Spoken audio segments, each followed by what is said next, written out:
this task force.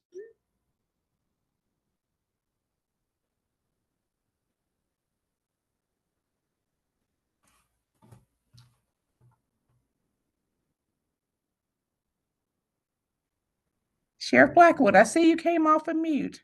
Well, I was going to try to find out who on our screen here has probably got the most experience with the topic we're looking at, and not knowing any more about a lot of the folks on here. Blair, how you feel about it? I was going to ask you the same thing there. Sounds like we might have a chair and a co-chair there anyway. I don't know that I want to be voluntold, but you know, I think anybody, I'm happy to help in any way, but I would defer to the great sheriff there.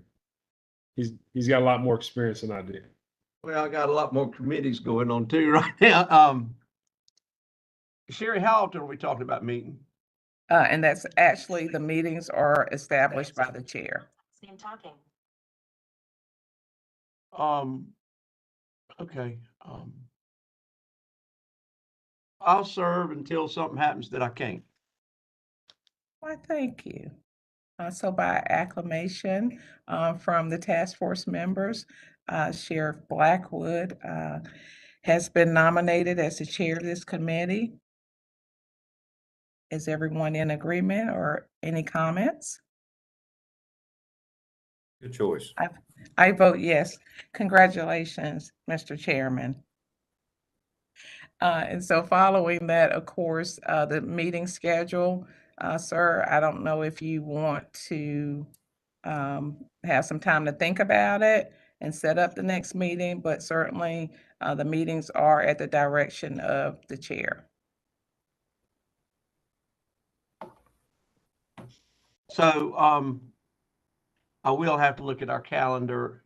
I don't want to schedule a meeting in conflict with anything with the association, number one.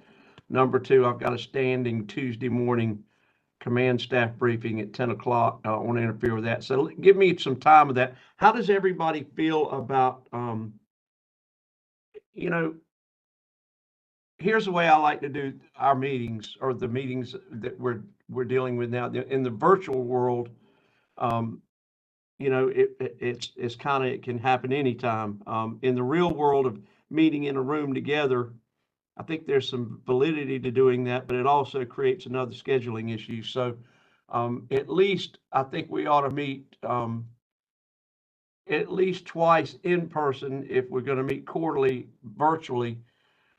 So just let me give that some thought, and I'll report back to the entire committee about how that goes. Has anybody got any feelings different than mine about the need to first meet in person at least once, twice a year? We got a lot of things going on with respect to what we're going to do and how we're going to do this, which is I'm real interested to hear what that's going to look like. I'll just open up for discussion. Anybody got any feelings one way or the other about the meeting cadence? Yes, ma'am.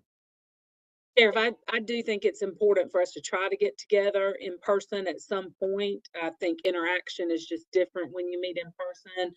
And so I think that's important. And if we end up, and I don't know that we will, but if the task force ends up wanting to have any guest speakers or anything like that, that might be a good opportunity to line up anybody else that we want to hear from if we decide we want to hear from them in person. Thank you very much for that. I concur. Anyone else? I concur that we definitely need some in-person meetings. Okay, so that feels good about that. Let me ask this, Sherry, can you take an opportunity to kind of get me a midpoint of where everybody's at? And so that would be helpful in selecting the place that we meet. I know there are a lot of places we can meet, but I hate to make anybody from the east go west, and I hate to make anybody from the west go east. So I know that we've got to travel some, and I want to be fair to everyone who's going to serve to create a midpoint. And when I say that, one of the things we've done with the association is we have targeted some of the restaurants, some of the hotels that are in Midpoint when we have our meetings. So if we can do that, I think it'd be beneficial to everybody's travel time. Sheriff, I think I'm looking at the screen here. I may be the only one traveling, but I can do Raleigh in a day trip if I need to. Beyond that, I like to spend the night, but y'all don't need to do anything special for me. Just a meeting before 10 a.m. in the morning means a real early morning for me coming out of the mountains, but otherwise I can get there pretty easily. So, Well, I appreciate that, Chief, and I love Front Street as far as meeting at the over at the Crime Commission, if it's available. If it's not, we'll select another place. Yes, ma'am. If we decide to meet in Raleigh, Sheriff, we also have facilities here at the Right. Judicial Center that does allow, if we need to, public meetings requirements, we do have the ability to have conference rooms and such, and large boardrooms that we can project out or allow people to join in if folks have to join virtually as well. And I'm happy to put up any of our meeting space once the dates are determined. That's great, and parking is really easy there. I was gonna recommend if we needed or if we got strapped, we could use the Quorum Center, and there's parking there in the parking deck, but I like your parking much better than I like the Quorum Center's parking. Yes, sir. Um, It's easy and it's right off the interstate and it's Yeah, free. yeah, I love it. I love it. Great. All right, so we've got a meeting point and an idea on meeting cadence and desire to meet in person when possible, and, so that's that. Whatever's next on our agenda, well, let's tackle that. Okay. Um, Next on the agenda, we have just general discussion, any action items that you think we need to take and next steps. So from my standpoint, I got up this morning, was getting ready to come to work, and I turned the news on, which I shouldn't have done because it pissed me off first thing this morning when I see that the 3 individuals or however many it was that attacked the New York police officer were released with no bond, and they were right back out on the street doing exactly what they were doing before they were put in the street. And in my opinion, anybody that'll attack not one but 2 armed law enforcement officers represents a significant threat to the unarmed public. And the reporter kept saying, no cash bail, no cash bail, no cash bail. The idea of no cash bail is one that's probably the second most misunderstood thing in the criminal justice system. And I think that we need to really focus on the fact that the folks that are bringing fentanyl into our communities right now, they're emboldened right now to know that if they do get arrested, they're probably going to get let go. I think we need some legislation that addresses fentanyl in a harsh way. And I said this on a meeting not too long ago, and some people kind of snared at me, and that is that if you're involved in distributing fentanyl, that you ought to have a life sentence, because the result is that somebody's going to die. And well, that's pretty harsh, Sheriff. Well, that's what it takes to make people stop doing stupid stuff. So I don't know that that's the answer to it, but I think we have to address the fact that we've got a criminal justice system right now that has addressed bond reform in a positive way. But, and I won't say but, I'll say and, those bond systems that we have in place right now do not prohibit a magistrate from putting somebody in jail and keeping them there. It takes a little bit of work on the law enforcement officer's part, and I beat my head against the wall when I hear officers say, well, I took them and they didn't do anything. Well, did you tell the magistrate what was going on? Well, no, you got to do your work. You got to do your job, right? So I'd like to get everybody in line on the idea that we're going to hold people accountable for their bad acts. And I want every level of our criminal justice system, from the magistrates to the DAs to the prosecutors, all the way, to the judges, to understand if we're going to have this task force and we're going to do some positive work, it's going to require all of us to do some positive work and to be serious about what we're doing and say, if we want to make a positive change, we gotta do something different than what we're doing, because what we're doing is not working. And anybody else that wants to chime in on that or anything else, I'll shut up and listen. Hey, Sheriff Bob Schermeyer, how are you? Great, Bob. Good morning, sir. Good morning. I would just tell you, I fully support you on what you're talking about, Sheriff. I really, we got to do some things differently and to make a difference out there. 11.6 people a day dying unintentionally. But if I might throw out a couple more things that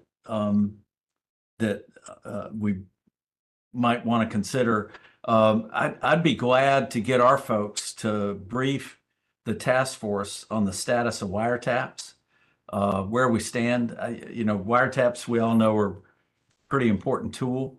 And my ultimate goal would be to see if we could coalesce federal and state so that state wiretaps could be adopted by the feds. It's been an ongoing thing for us for years, but we could provide a status of where we stand with wiretaps, how successful they are, and what's going on there.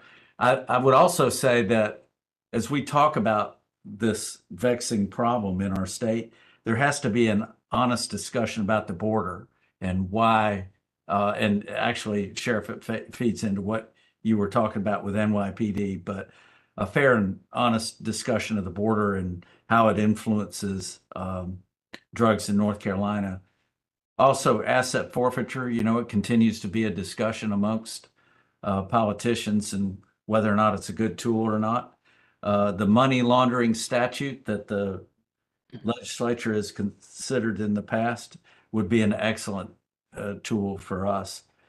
And then law enforcement's relationship to treatment, education, recovery, and prevention. I think we could play an important role there. So sorry if I rambled, but that's a couple of thoughts I had. Well, rambling is where good ideas come from, my friend.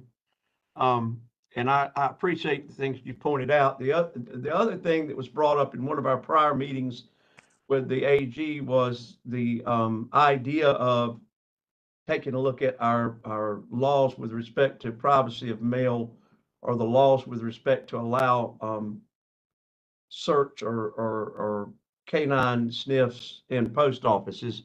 And I think that's probably a bigger lift than we can handle. But at some point in time, we've got to look at the fact that this is coming in through our U.S. mail in great.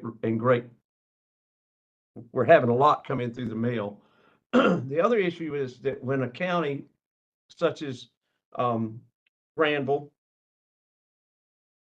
or other counties, whoever, now I'm not casting stones at Granville because they didn't pick this, but when they're a hub of the sales that are going on, or Vance, when they're having all the fentanyl that we're seeing right now is coming out of Vance County.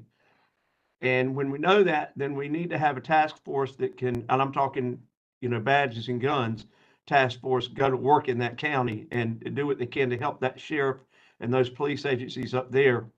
Our strike team that we have that works between Durham, Alamance, and Orange is working every week, and we are overwhelmed with getting guns and drugs off the streets. And it takes an investment, of personnel to let that work, but it's been very productive. And the U.S. attorney has agreed to take any case we bring them that meets a certain criteria.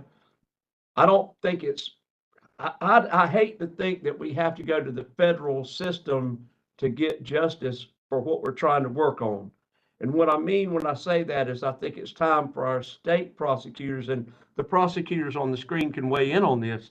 I know it's time, and I know it's expensive. And I know you might not have, you got all the other stuff that goes on within the county that takes up our time in the courts. But if we had the ability to do some of that stuff locally and not have to take it federal, I mean, you get more time federal, I understand that. But it's a local problem, and I think it can be dealt with in a local way, and we can get harsh on this crime and show that we mean business. And if we don't do that, I think we're just going to see it continue. But the task force idea of having 4 or 5 personnel from our agency work with 4 or 5 people from another agency and then another. We actually have Guilford involved in it, but we haven't really had to go that far west. We stay busy in Durham and Alamance right now because Burlington's off the chain. So a task force like that, a joint task force, a regional task force, I think are important. It's really nice to have that prosecutorial wing that's involved in that task force. So we know when we grab that case and we work it, we know what we need to give the prosecutors to convict. Does that make sense to everyone? Yes, sir. And I would echo and maybe add a little to Sheriff Blackwood, what you started with, which discussed bond issues. We recently passed last session the Pretrial Integrity Act, which looks at when people are out on pretrial release and commit additional offenses, and the need for those bonds when someone's already charged with something and they are out committing additional crimes, for those bonds to be looked at by a judge and not a magistrate. And so I think that that is really important because, as you know, and I know as all the law enforcement that are with us today know, we regularly see people that have current pending charges that are selling drugs and are involved in other activities that align with pumping this poison into our communities. So I think it's important for us to think about that. I also agree with you if we can handle cases maybe a little more quickly at the state level, then that's positive. One of the things you mentioned, 2 counties that happen to be, as you know, in one district attorney's jurisdiction. When you talk about Granville and Vance, we know that District Attorney Mike Waters has been very vocal about the issues in his jurisdiction regarding fentanyl and other illicit drug operations. And something that I've repeatedly heard him talk about is the need for more communication. Unfortunately, sometimes there are federal investigations going on, there are state investigations going on, and there are county investigations going on. And one of the things that we do need to make sure that we're doing is communicating in the spirit of partnership to ensure that we're keeping our community safe. Yes, ma'am, and I appreciate that. One of the things that strikes me, and I'm glad, Colonel, that you're on the phone call. When the DWIs got to a point that they were off the charts, we formed DWI task forces. We really got hard on the enforcement end of it. Our courts at the same time stepped up and started assigning DAs specifically to handle DWI cases, and DWI courts were set up. And I can remember going to the banquet over in Raleigh and hearing the great work that was being done. And ironically, some of our more rural counties who don't have the resources that we do in our larger counties. And I thought, well, that just shows what you can do if you really want to make a difference, right? And I go to by and large, when I think of Orange County on the chart of haves and have-nots, we're on the have side of it because we've got all these resources here. Yet I can go to a county that would be maybe on the have-not side of it, and they've got better resources, they've got better offices, they've got better equipment, and they've got a better understanding of what they want to do. And I'm not blaming the think tank that exists in Chapel Hill, because some good stuff comes out of it every now and then. But we also have to accept the fact that we've got a problem and we're going to do something about it. And we can either be blamed for doing the hard work to make a difference, or we can educate our community on what the problem is so that they'll be our champion and our fan in the work that we do when we start putting people in jail. Kimberly, yes. I wanted to also share, Sheriff Blackwood, as you're talking about the impaired driving focus and having the specialty task forces, but also courts. I'll share with you, just we finished looking at our statistics for 2023. And as I think you're aware, the Conference of District Attorneys has a specialized team that district attorneys utilize, prosecutorial team that district attorneys utilize to bring in for special DWI sessions. So last year, our team at the conference handled 59 specialized sessions of DWI court all across the state, where DAs were able to pull in either special cases, maybe they're crash cases, maybe they're cases that involved analysts at the state crime lab, maybe they're older cases. Each district attorney is able to look at what their need is, place those cases on a docket, and our team goes in and handles those cases. So of course, the prosecutors that are on our team are incredibly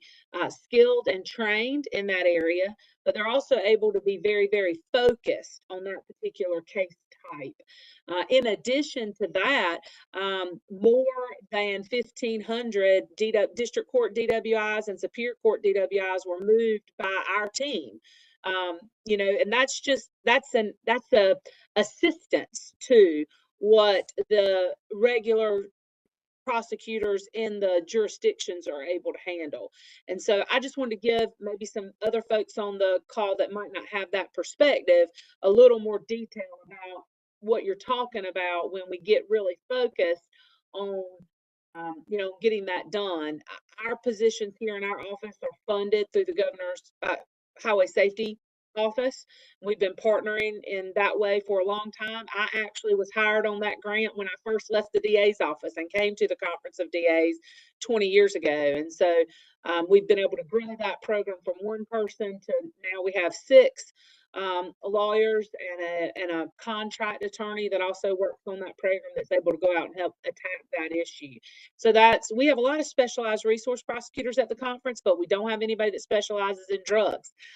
So we all kind of take a little piece of that with the knowledge that we have, but we've got people that specialize in you know, sexual assault, child abuse, financial crime, homicide, arson, victim services, people that specialize in a lot of areas, but we don't have anybody that focuses on drugs. And as we know, that's a huge portion of the crime that is, you know, happening in our communities and that the DAs are seeing in state court.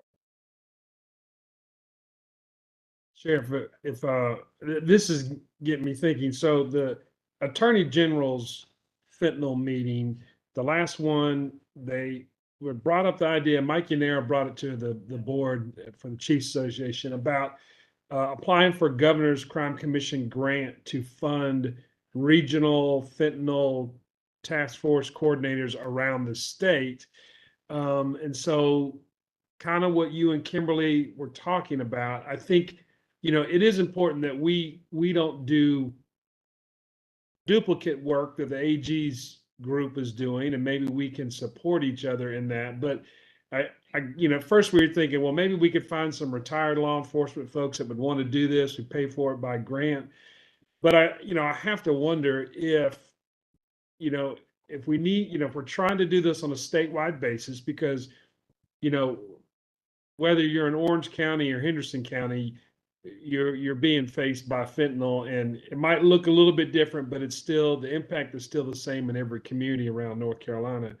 That maybe with this task force, we encourage, whether that's DPS or the Conference of DAs, maybe to help you know, stand up and govern a group of individuals that can help us coordinate the fentanyl issues around the state. I mean, I think it's a good idea, but it doesn't need to be at the Chiefs Association or at the Sheriff's Association. It needs to be at something that is, I don't know. I mean, I'm just thinking out loud, but a way that we can have a group of folks that help us coordinate this. And if Governor's Crime Commission can fund it, then that's a way to pay for a task force, you know, of regional. I think they recommended like maybe 5 regions across the state.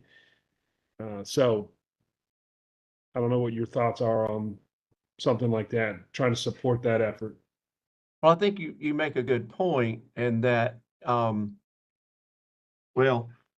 let me go back for a minute. So to Kimberly's point, everyone here has information within their realm of their daily work, right? And I think this committee has been, whether by accident or on purpose, has brought the people in the room that have that outreach across our entire state.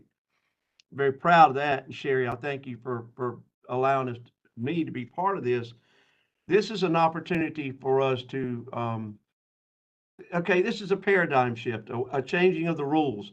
When DWI got to be a problem, I mean, I can even go back, I can remember my brother was a trooper for a short period of time in Randolph County, and he talked about the fact that on Sunday night he would come in and go through accident reports. And let me see where people are getting killed at in Randolph County. That's where I'm going to go work.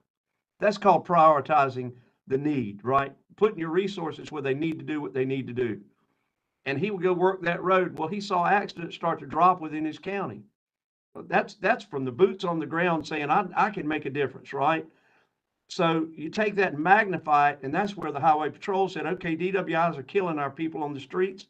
Let's go out here and create these task forces. A lot of people didn't like that, but our deaths started to drop, and our arrests went up, right? So we made a difference.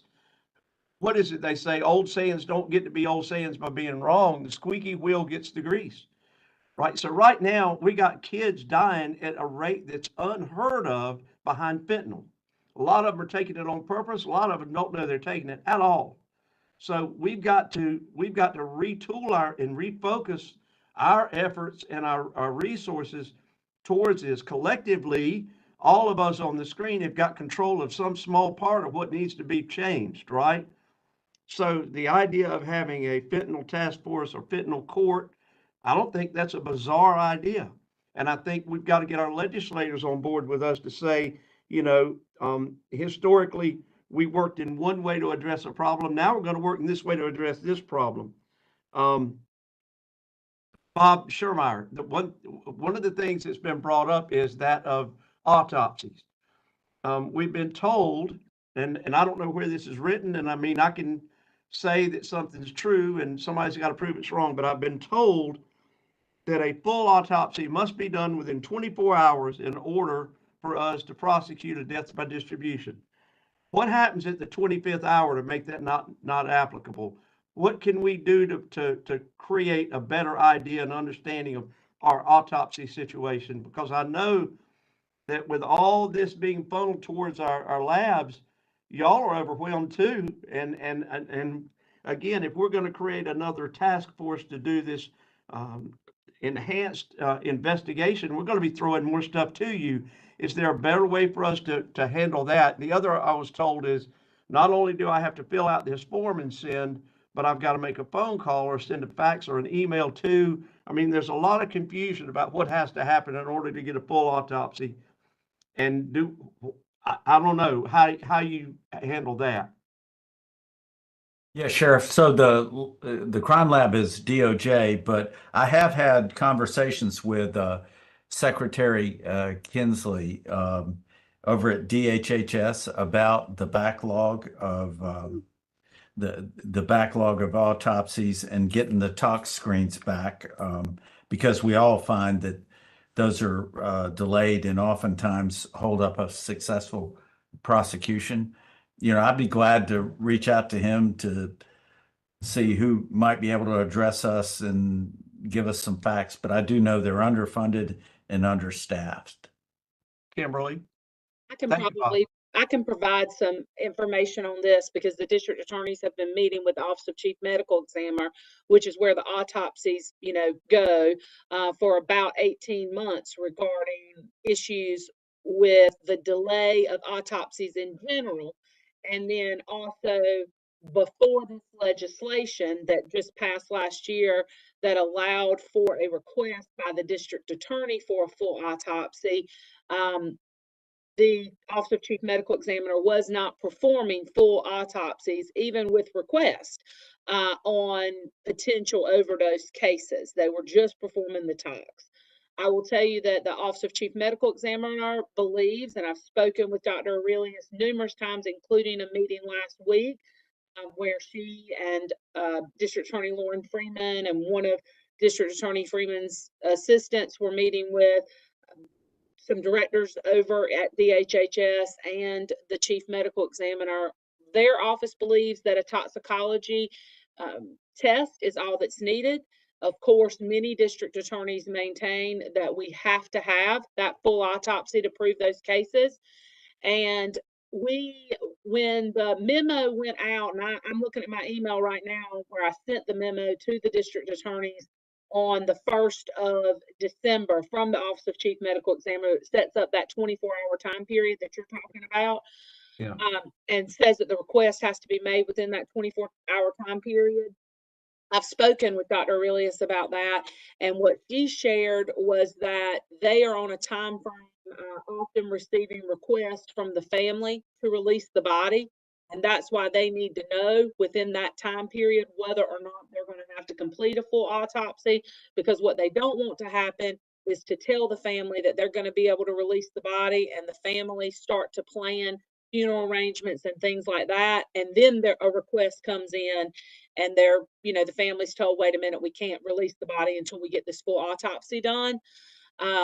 We are concerned that, in 24 hours, a DA may not be able to know whether they want to make that request, because as you know, and as all the other law enforcement officials on our meeting today know, you have some information in 24 hours, but you don't always have everything that you need to know. And to prove this death by distribution, a lot of times phone evidence is critically important. Are there text messages back and forth? Are there phone calls back and forth between a dealer and the person that's now deceased? And so we know that's a short time frame, but that is what the Office of Chief Medical Examiner has said. The reason is that the request has to be made in that time frame. You may also know that there's some confusion out there about whether the DA is the one that has to make the request or whether law enforcement needs to make the request, because originally last session there was a statute that passed that said the request would come from law enforcement or the DA. But then in the budget bill, which was passed, of course, after that statute, it made it clear that that request had to come from the DA. And I believe that that's because the Office of Chief Medical Examiner wants to make sure that the request is not being made on absolutely every overdose case, because I think what she will share with us is that if that is indeed what occurs, we're going to be experiencing a much longer backlog than we are right now of 18 months, 2 years, sometimes, of getting a year or 18 months to get a full autopsy back. Well, Kimberly, I really appreciate that, because I'll be honest with you, I had never thought about it from the standpoint and from the lens of the family member planning a funeral, and having had planned a funeral before, I understand that that could be problematic. So thank you for turning that light on for me. And folks, that's another reason why it's so important for us to share our ideas and thoughts, because, I get keenly focused on a problem from a law enforcement standpoint and forget about things like that. And another reason why I would encourage us meeting in person too, because I think that happens a lot more when you're together. But Sheriff, if I could also for that, because I do think that's a huge issue in proving these death by distribution cases. We supported funding for the Office of Chief Medical Examiner in the last session, and also supported a change in the statute. And when I say we, I mean the Conference of District Attorneys, to support an increase in the amount that could be paid for an autopsy. Because another thing that the Chief Medical Examiner's office was experiencing is regional autopsy centers, which is where a lot of these autopsies are done, at Wake Forest and at other regional centers. The amount that the state allocated to pay for an autopsy was less than half of what an autopsy really cost, much less than half. Also, they were able to get some funding for additional medical examiners, for additional forensic pathologists, and Dr. Aurelius told us last week that they have a couple of people on the hook that are going to be going through some training, and they hope that they will have them in place. So I agree with Director Schermeyer that it might be a good idea to hear from the Office of Chief Medical Examiner, because they have a whole presentation to talk to us about how their pay, compares to other people that do their work in state government across the country. And they have all the information about the current delay and how the system works. I got a good lesson about a year and a half ago about exactly how it works. I worked in northeastern North Carolina as an assistant DA and have handled cases all across the state. But the understanding truly how that works and the different centers that are handling some of these autopsies might really be helpful for our group.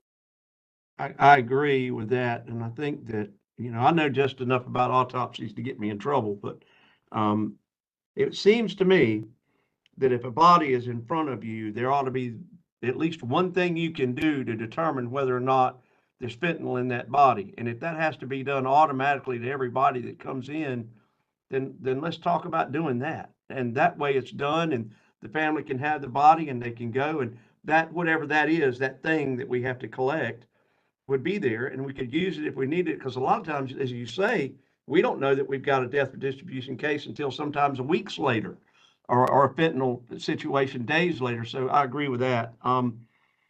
The other thing I think we have to be thinking about is, you mentioned earlier about a statute that passed, you know, any legislative, addressing any legislative changes. I know we've got Carson Smith, I know we've got Danny Britt, and there are many others that can help us. But I think we need to be mindful of the fact that we might need to create some law changes to make this work. I think it would be wonderful for us to hear from the medical examiner's office about this issue, and then we can wrap our brain around it, Sherry, if we could, you know, maybe set that up. Are there others that have, if in being mindful of time, are there others that have anything they want to share with the group? Hey, Sheriff, Go ahead. just real quick, just kind of give you an idea of some of the things we're facing on the patrol side. I think you're spot on with the comment, you and Blair, about the analysis on where this stuff is occurring. I think the the medical examiner piece, and I know Director Schirmeyer's on here. He talks about the 11 deaths that are occurring frequently. We had over 500 traffic highway deaths related to drugs and alcohol. You know, you could add all that stuff together. You're talking about a significant amount of North Carolinians dying. But just give you an idea on the patrol side of the house, if you look at the 2022 to 2023 numbers, we had a 6,067.4% increase in fentanyl seized by criminal interdiction troopers across the state. And that's up dramatically. When you look at 2021 to 2022, that number was up dramatically to the year prior to that. We're looking at, commercial vehicle operations across the state. We're hitting ports of entry in North Carolina. And we're just seeing some significant stuff working with our federal partners. I'm not sure what those numbers look like at our local agency. And, for sure I can add on that. But a lot of things that we're doing, and I know Ms. Fayos is on here. A lot of the stuff that the troopers are doing are in conjunction with the U.S. Prosecutor's Office. So, now that Senate Bill 189 has been passed, I don't know if I don't think it's been around. It's definitely not been around long enough to see the fruits of that statute, especially the death by distribution piece of that. But hopefully it's going to have an impact.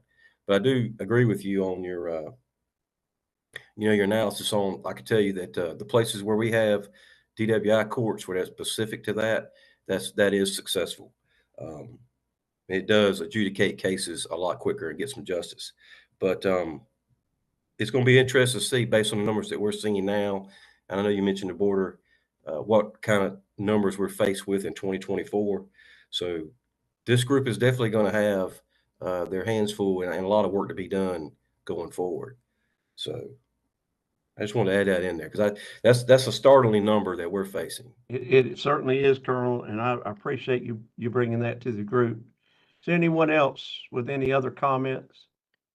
Sheriff, I had a comment. I just wanted to add, looking at this from an administrative perspective, and I think we have the great opportunity with the interim report to get some information to the General Assembly in a timely manner as we look at manufacturing, importation, and distribution, and that the way this legislation is written, to not have to wait to 2025 for a final report with recommendations and findings.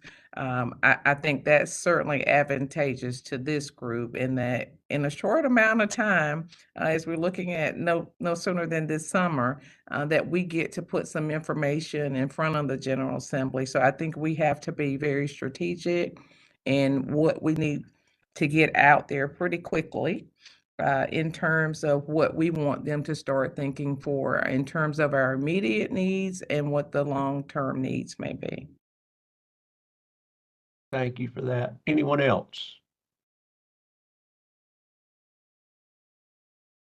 Okay, what's next on the agenda? I'm sorry, Sheriff, let me, Eric, go ahead, yes. I Go think ahead, what Sherry brings up a good point. If we are, you know, what, 3 months to 6 months away from a report that's due, we may need to try to figure out what are the things that we want to throw in that interim report, just bullet points, and then maybe divide and conquer. Because if there's a, like what Kimberly was talking about, if there's the DAs are wanting a full autopsy, but maybe and I don't know the reason why they need a full autopsy other than determination of death and a toxicology seems to me to be all that we need, but a DA knows different. Are there ways that we could recommend in an interim report that the legislature should think about laws that help streamline the process, or ways that we increase funding for autopsies, or increase the number of medical examiners, or and then maybe give Colonel Johnson the ability to do interdictions more frequently, to intercept some of this stuff. Because again, if what Sherry's saying is what we're manufacturing, shipment and distribution of fentanyl is like the mission, and that's what we're supposed to attack with our interim report. I'm writing a bunch of notes down, but I want to make sure that we're able to stay, at least have some talking points of the things that we want to address, because we don't have a lot of time to get a report to the legislature. Absolutely. Kimberly?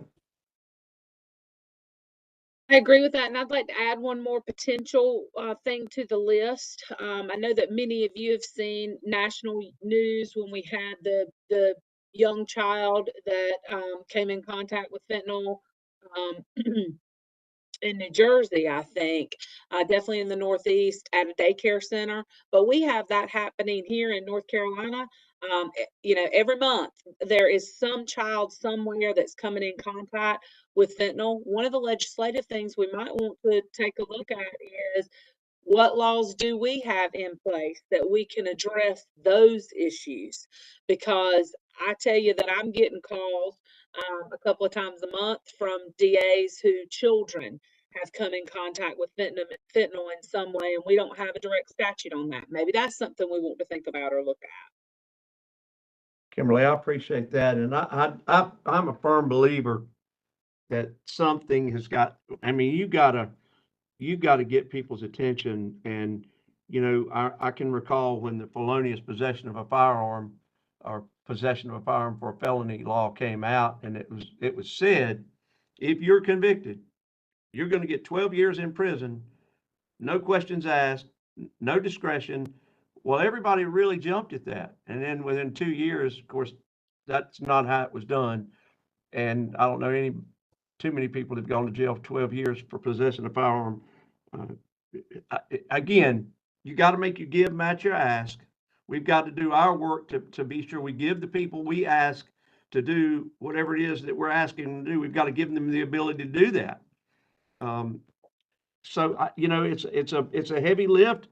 As Chief Mahan points out, we're on a short timeline to give an answer to a question that's really hard to respond to, because it's not one question, it's multiple questions.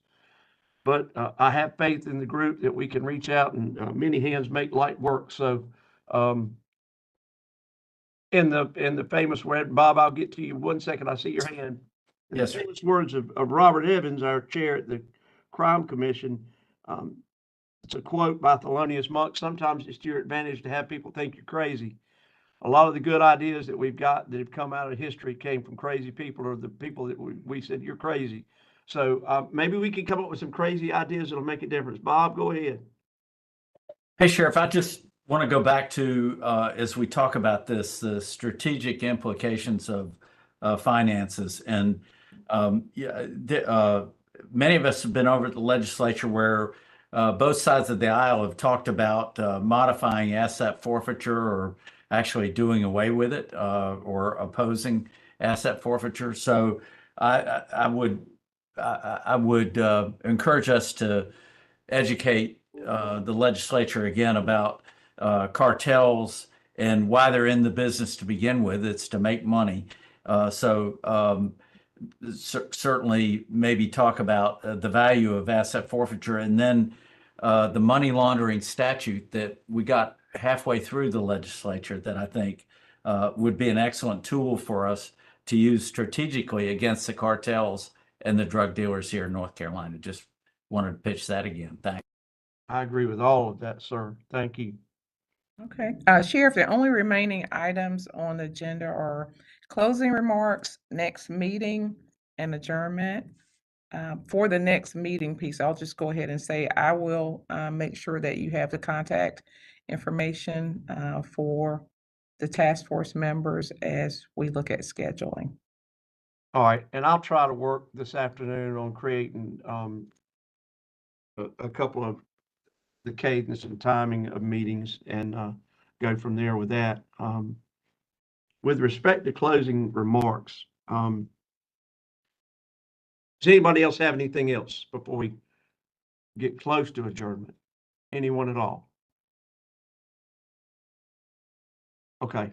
For those of you that know me, I think you know that I don't like to waste time. And I'm sometimes to my own detriment, really focused and poignant about what I want to do when I'm ready to do it.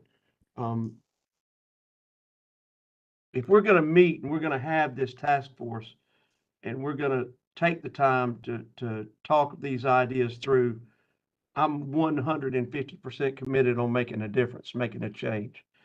And I would encourage all of us to stay very focused on why we do what we do every day. Whatever discipline we're in, we have ascended to the place and the plateau that we are in our work because we work hard. It's been said that work flows to the people that do it. The people on the screen are the people that do the work. I'm proud to be on this task force, and if not your spokesperson, the person who will try to herd the cats during the meeting and keep us on track. Let's make a difference. Let's have people look back on this group of folks and say, man, isn't it great that they got together and started talking on Thursday morning back in 2024. And let's leave a lasting legacy of our efforts for the families that have had to bury their children due to no fault of their own. I'm reminded of the Navy SEAL who was talking to a group about, when 9/11 happened, why are we doing this? Why do we do this?